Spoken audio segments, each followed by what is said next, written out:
Bom dia, pessoal. Então, vamos dar continuidade, né, à nossa aula, começando aí sobre o clima e vegetação. Então, o clima e as formações vegetais, quando observamos com bastante atenção, nós vamos verificar que existe uma relação direta entre eles, ou seja, o clima e a vegetação sempre estão associados. Então, primeiro a gente observa aqui clima equatorial, essa grande parte aqui do clima equatorial e também uma parte do tropical, vai desenvolver aqui florestas tropical e equatorial, porque nós observamos que vai ocasionar elevada temperatura, alta umidade, e isso é bom para a formação de florestas vegetais.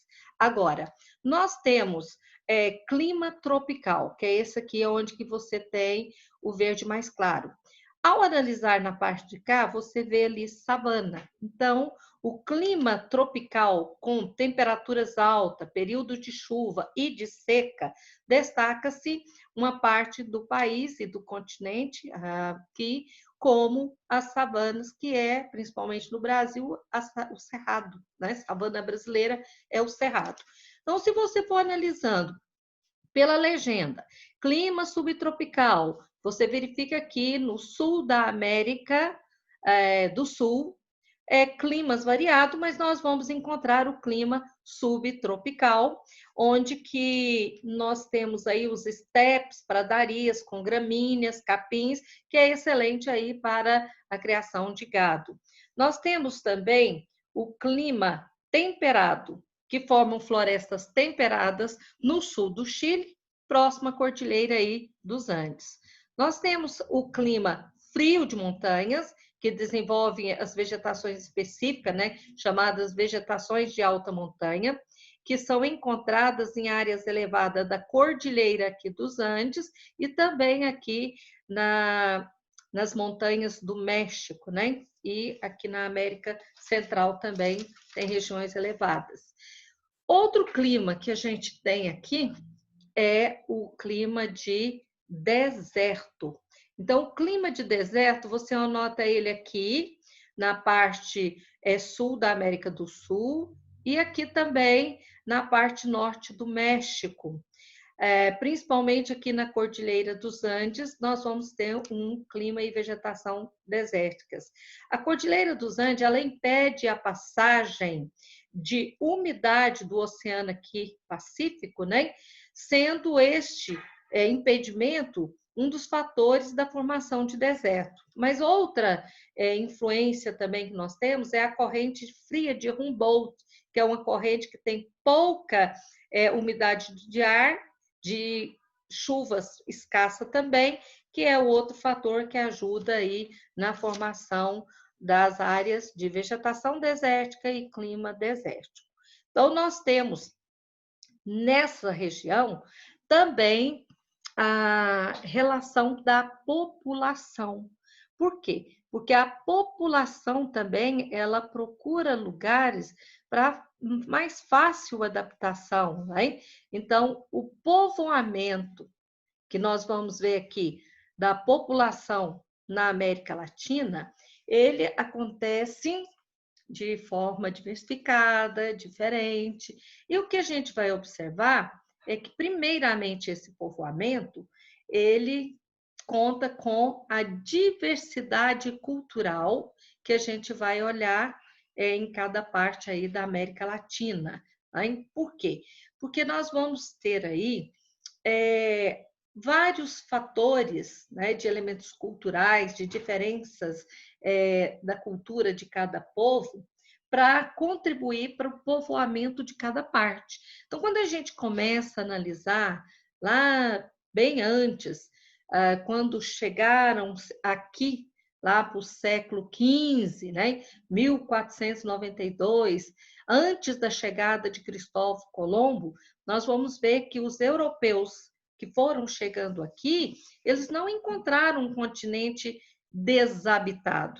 já existiam pessoas. Então, os povos que viviam aqui no continente, eles foram incapazes de resistir à colonização do povo europeu, porque eles não tinham técnicas, né, eficácia de tecnologia militar contra o europeu. O europeu tinha tecnologias, tinha armamento e eles não.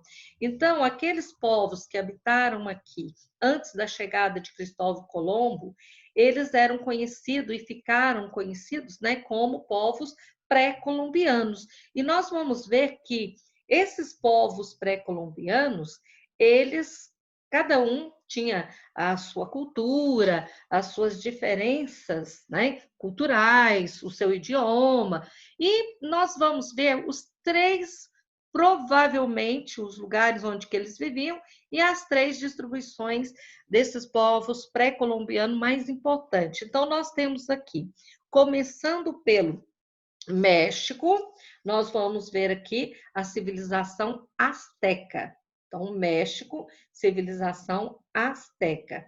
Na América Central, nós vamos ter a civilização maia.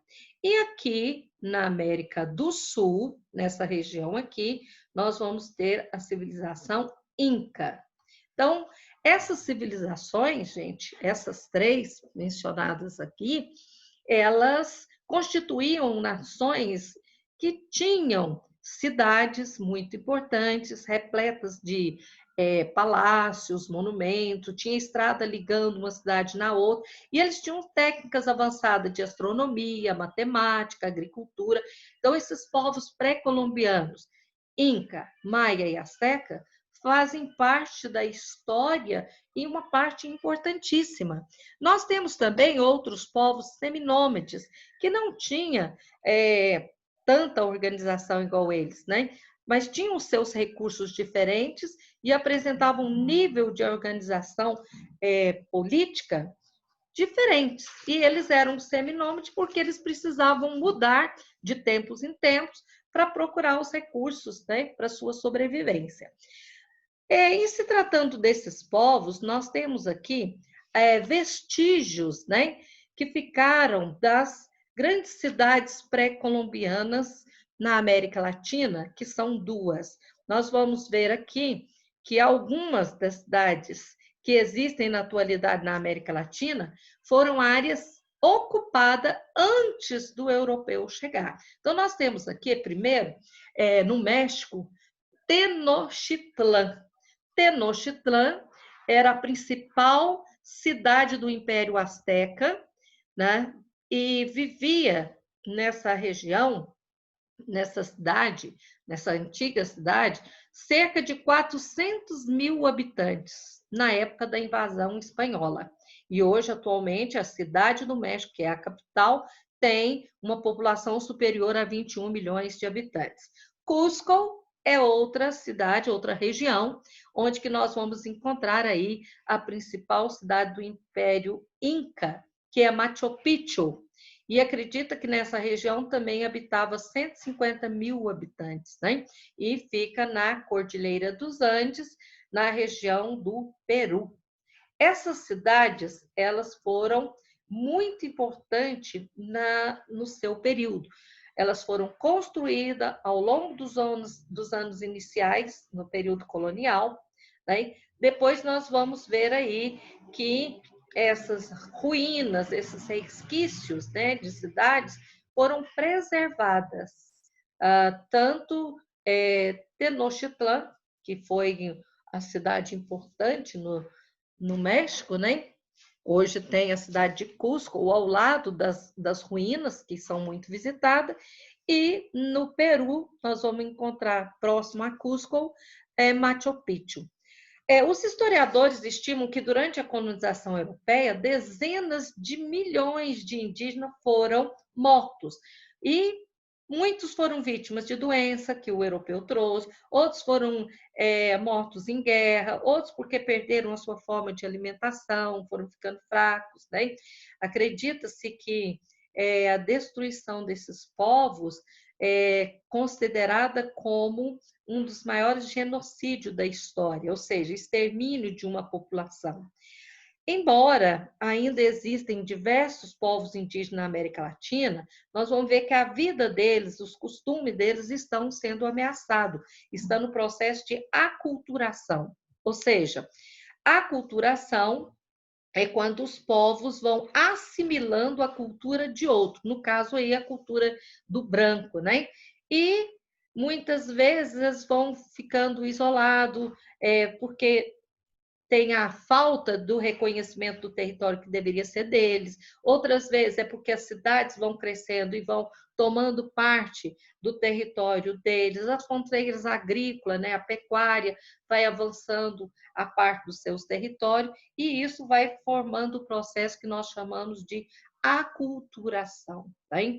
Infelizmente, acontece isso. Nós sabemos que aqui no Brasil, muitos nativos, né, muitos índios, nossos ameríndios, eles passaram a viver em cidades, pequenas aldeias, quase não tem muito jovem, porque muitos deles estão aderindo à cultura do branco. A composição da população na América Latina, nós vamos ver que esses povos que formaram a América Latina vieram de 3 uniões: indígenas, que já viviam aqui quando os colonizadores chegaram, o europeu, que é o participante da colonização, né, que são os colonizadores, e os africanos, que foram trazidos da África, né, e escravizados aqui no continente americano. Então, nós vamos ver que diversidade étnica na América Latina, ela acontece porque diferentes partes da América Latina vai ter a composição do seu país formada por pessoas que são descendentes ou mistura de outras, não é uniforme, não é igual. Então, vai variar de maior ou menor presença de indivíduos antigos, por exemplo, que você tem 4 formações, 4 misturas. Então, primeiro você tem os ameríndios, que são os indígenas dos povos, os indígenas aqui dos povos nativos do continente americano. Então, em ameríndios são os indígenas. Euro-ameríndios são descendentes da mistura, miscigenação entre europeu e ameríndio. Euro-africano, descendente da mistura de europeu com africano, e afro-americanos, descendentes de africanos que vieram para o continente americano. Nós temos aqui alguns países para mostrar a composição étnica, a porcentagem. Primeiro, Guatemala, você vai ver aqui uma maior proporção de euro-ameríndios e uma grande participação também de ameríndios. Na composição do Haiti, uma grande porcentagem de euro-africanos e afro-americanos. Tanto é que muita gente, quando se fala de haitianos, pensa que é lá da África, e não é, é da América Central. Quando nós temos a composição da Bolívia, nós temos europeus, ameríndios, mas a maior parte realmente são dos ameríndios. Agora, Argentina, quase não temos outras participações e nem euro-ameríndios, é muito pouco, 7%. A maior participação na formação da população da Argentina foi de europeus. No México, o autor coloca para nós ameríndios e euro-ameríndios. Agora, no Brasil, a gente tem a formação em grande proporção do povo brasileiro da miscigenação de indígenas, de africanos e a participação aí também dos europeus. A distribuição da população na América Latina. O que a gente vai observar aqui é que essa população na América Latina, começando do México até o sul, aqui do Brasil e o sul da Argentina e de outros países, não é uma população que se concentra só em um lugar, mas nós temos uma distribuição que não é uniforme. Ou seja, nós vamos ter áreas muito povoadas, né?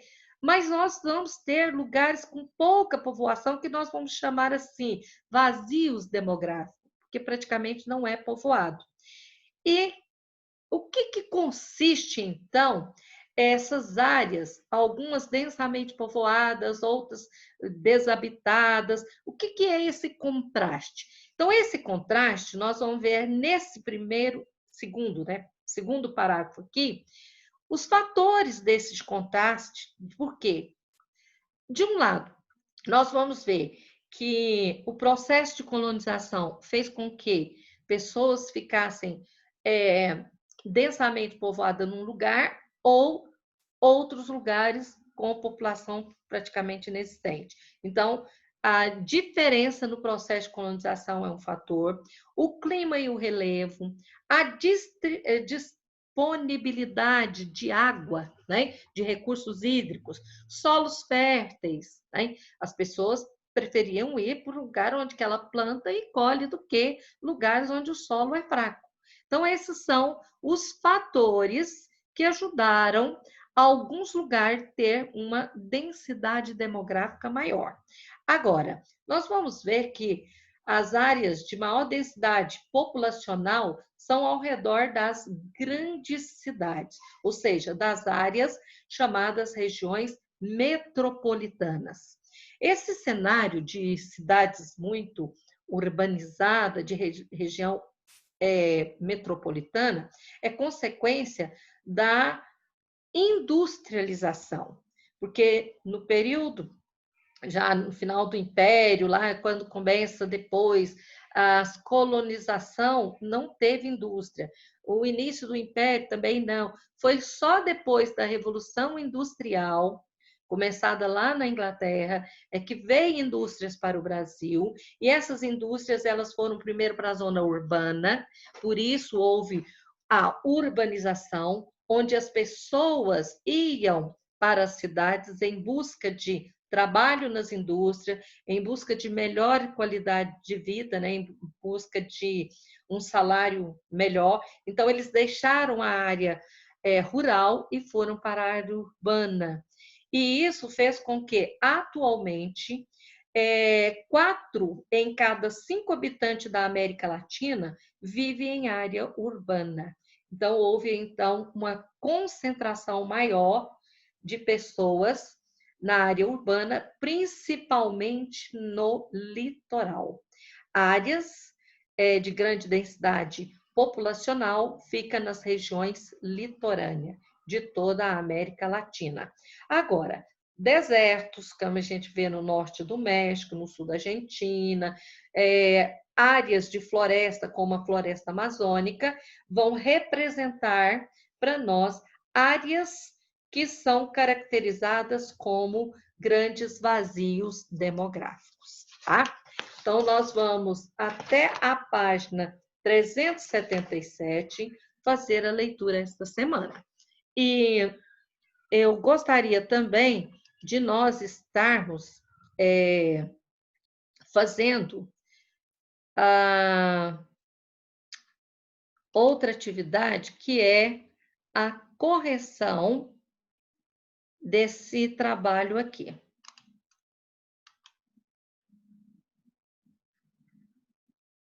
Então, vamos ver aqui.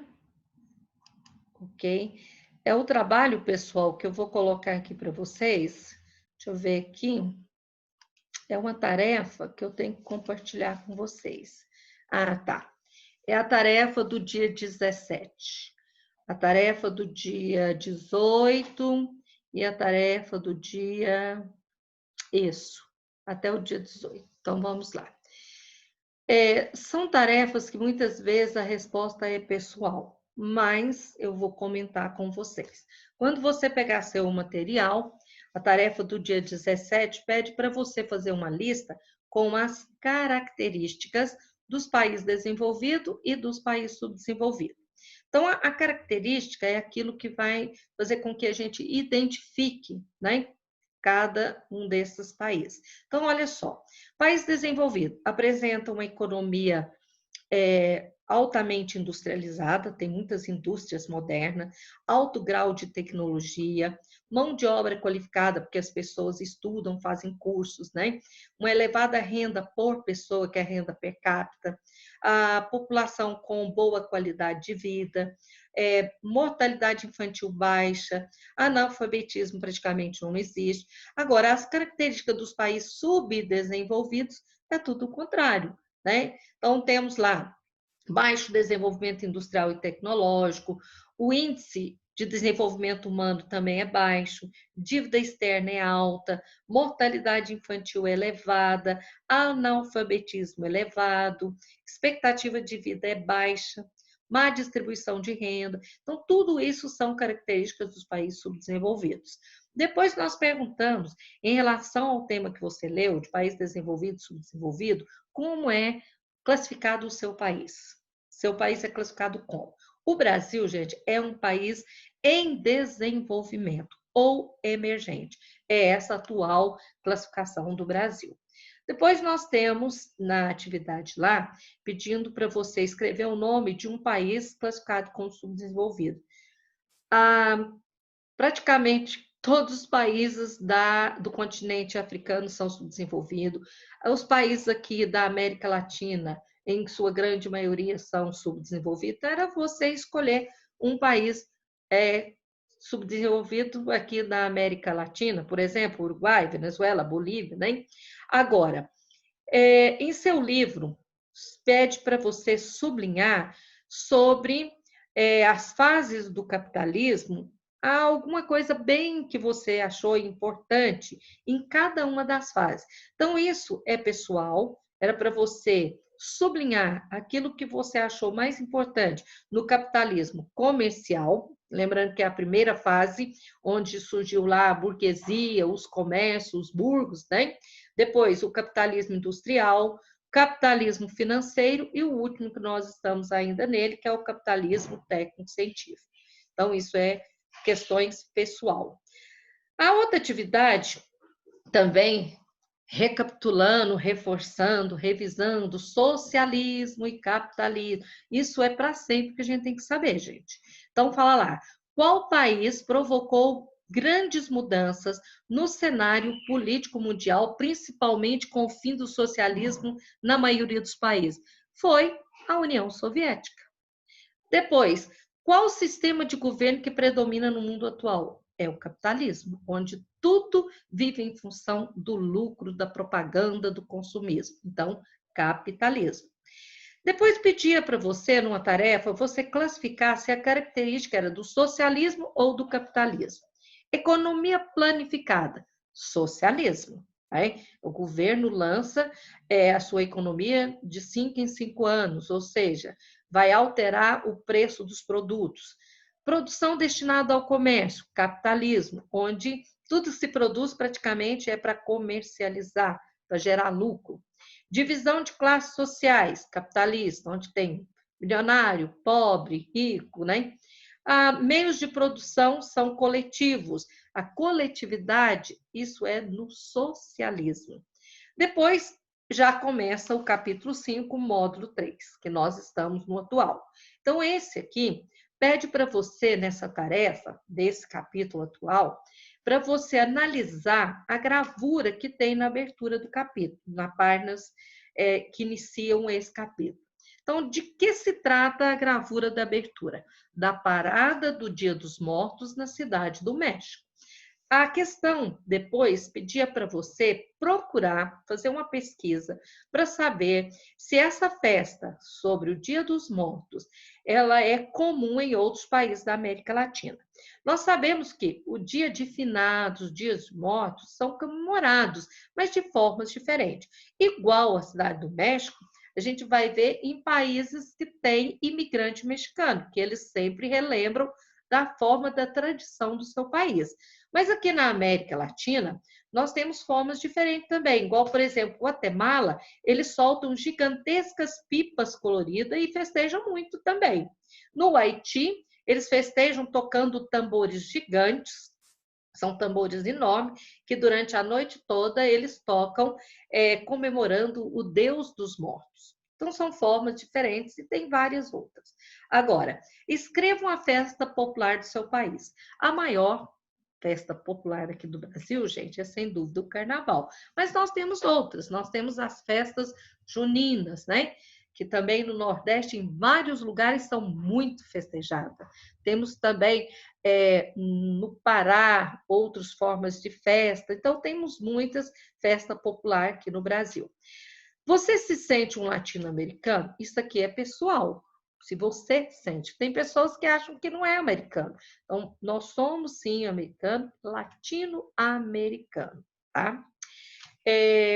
Gostaria que vocês começassem com bastante atenção, estudar, tá? Prestar atenção nos nossos conteúdos, tá? Porque essas atividades aí que nós vamos estar estudando, principalmente a correção aqui, é para vocês estarem revisando sempre, porque ela é importantíssima. Quando eu sempre comento com vocês, é o seguinte: